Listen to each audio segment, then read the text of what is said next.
High বন্ধুরা, আজকে চলে এসছে আমার বাপি। আর আমার মেয়ে কিন্তু কোলে উঠে বাপি যে দুটো মিষ্টির প্যাকেট এনেছে সে দুটো দেখছে।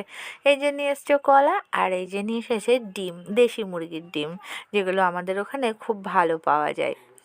এবার আজকে সকালের আমাদের খাবারটা কিন্তু খুব ভালোই ছিল। আমি যেহেতু পরোটা খেতে ভালোবাসি, আর আমাদের দত্তবুলিয়ার পরোটা খেতে খুবই অসাধারণ। তাই দেখো বাপি পরোটা নিয়ে চলে এসেছে আমাদের জন্য সকালে খাওয়ার জন্য। আর এগুলো এনেছিল আমার বর, এই যে মিষ্টি আর এই যে সোনপাপড়ির লাড্ডু, এগুলোও কিন্তু খেতে অসাধারণ ছিল। তো চলো সকালে ব্রেকফাস্টটা আজকে আমরা এটা দিয়েই সেরে নিই। আরও একটা জিনিসও কিন্তু এনেছিল, এই দেখো, এটা হলো দত্তপুলিয়ার সন্দেশ। আর এটাও খেতে যে কী অপূর্ব তোমাদের কি বলবো।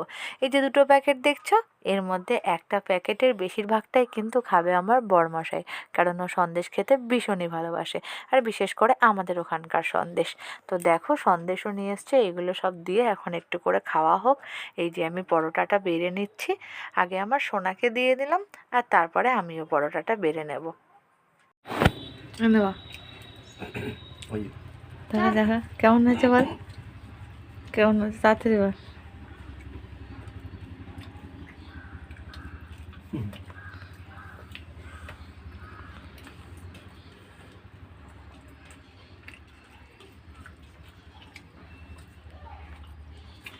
এতদিন আগের থেকে বলে যাচ্ছি যে রুটিন দেবে, এমন দিনে এমন কাজ হলো। তাড়াতাড়ি গিয়ে আমার সোনাকে আর বাপিকে কিন্তু খেতেও দিয়ে দিয়েছি।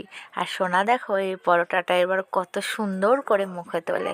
সোনা মুখে তুলে বলছে, মাম্মাম এটা খেতে কিন্তু অসাধারণ। তো সোনার খুব পছন্দ হয়েছে। তো চলো, এই যে আমারটাও বেড়ে নিয়েছি, আর আমার কিন্তু পাতে দুটো মিষ্টি আছে, কেন তোমরা জানো আমি মিষ্টি খেতে ভালোবাসি। আমি মিষ্টিটাও নিয়ে নিয়েছি। তো চলো এবার খাওয়া দাওয়াটা শুরু করা যাক। আর আজকের ভিডিওটা এটুকুই থাক। ভালো লাগলে একটা লাইক, কমেন্ট, শেয়ার আর চ্যানেলটা সাবস্ক্রাইব